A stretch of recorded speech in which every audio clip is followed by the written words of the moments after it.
Đầm ná cầm sán tới căn tì krong xiên háy phía mùi.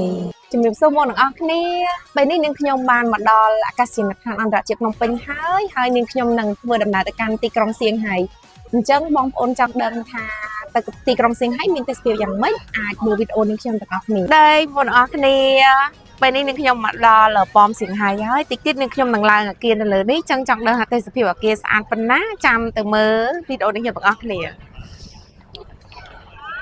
Bây giờ mà đo là kia kháng lớn ý. Nhưngខ្ញុំពិតជាមានអារម្មណ៍សប្បាយចិត្តស្រស់ស្រាយហើយនឹងប្លែកភ្នែកមែនទែន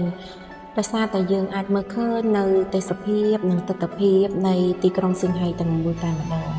ហើយសង្កេតឃើញថាទីក្រុងនេះគឺពោពេញទៅដោយអគារខ្ពស់អគារពាណិជ្ជកម្មស្កឹមស្កៃហើយនឹងធនាគារ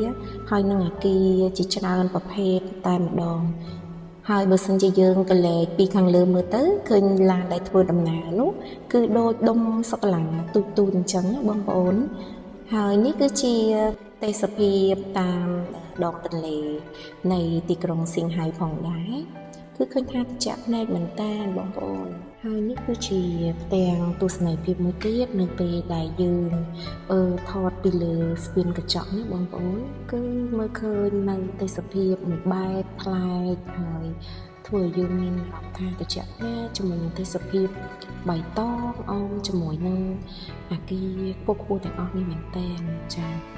ហើយក៏ឃើញមានមនុស្សជាច្រើនគឺគាត់បានដើរលេងស្ពានកញ្ចក់នេះអញ្ចឹងបន្ទាប់ពីឡើងអគារខ្ពស់នៅក្នុងប៉មសៀងហៃហើយ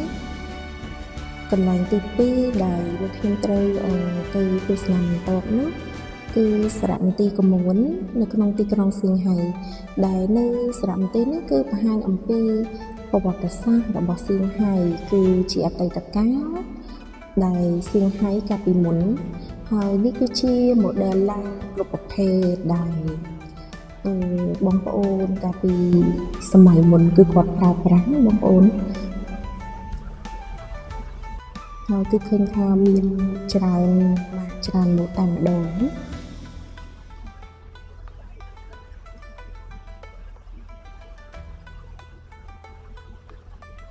ហើយពេលនោះនាងខ្ញុំក៏បានខ្លាយជា model ឡាននៅទីនេះផងដែរហើយនេះគឺជាបង្ហាញអំពីនារីសៀងហៃកាលពីជំនាន់មុនណាបងប្អូនហើយបន្ទាប់មកនេះគឺជាភោជនីយដ្ឋានហើយពេលដែលយើងមើលយូរទៅដូចមានអារម្មណ៍ថាដូចជាកំពុងមើលរឿងចិនបុរាណអញ្ចឹងគឺមានគ្រប់រូបភាពតែម្ដងហើយនេះគឺជាមនុស្សសម័យមុនពេលដែលគាត់លេងទីផ្សារពិភពនេះហើយនេះគឺជារូបភាពនៃ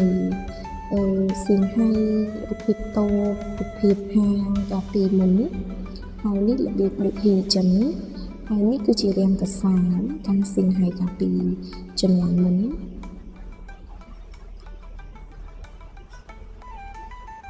នេះគឺជាកន្លែងដែលគេរាំរែក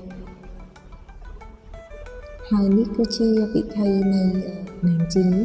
ផ្លូវណានជីងរបស់ទីក្រុងសៀងហៃកាលពីមុននេះគឺជាកន្លែងមន្ទីរពេទ្យ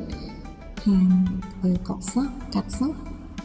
ហើយជាមួយនឹងនារីដែលគាត់ញ៉ាំស្រានៅរាងកសាងហើយគាត់ជាអ្នកលក់កាលពីជំនាន់មុនហើយនេះបង្ហាញពីបរិបទអ្នកក៏ចែកគ្នាលេងដំណើរកម្សាន្តភាគ1របស់អ្នកខ្ញុំមានតែប៉ុណ្ណឹងសូមអរគុណបងប្អូនសម្រាប់ការតាមដានទស្សនាណា